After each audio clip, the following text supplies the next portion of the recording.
Financial stocks continued their strong run today, benefiting from the Federal Reserve hiking interest rates yesterday.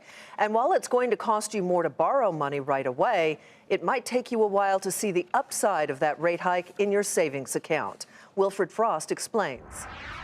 The major banks have wasted no time in hiking their lending rates. All of the big names, including the likes of JP Morgan, Wells Fargo, Bank of America and Citi, have hiked their prime lending rate, most from 3.5 to 3.75%.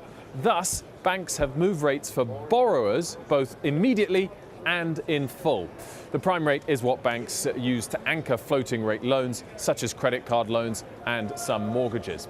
However, the increase for savers is slower and less full. This is especially the case at the start of a rate increase cycle because banks are still not super profitable. Therefore, the incentive for them to show price discipline now is higher than when rates and profitability are further along the line.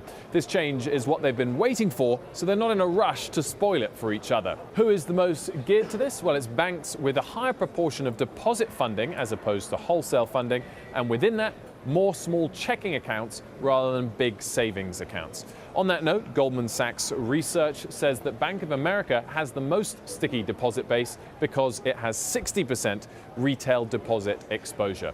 The likes of PNC, SunTrust, Wells Fargo and BB&T close behind. For Nightly Business Report, Wilfred Frost, New York.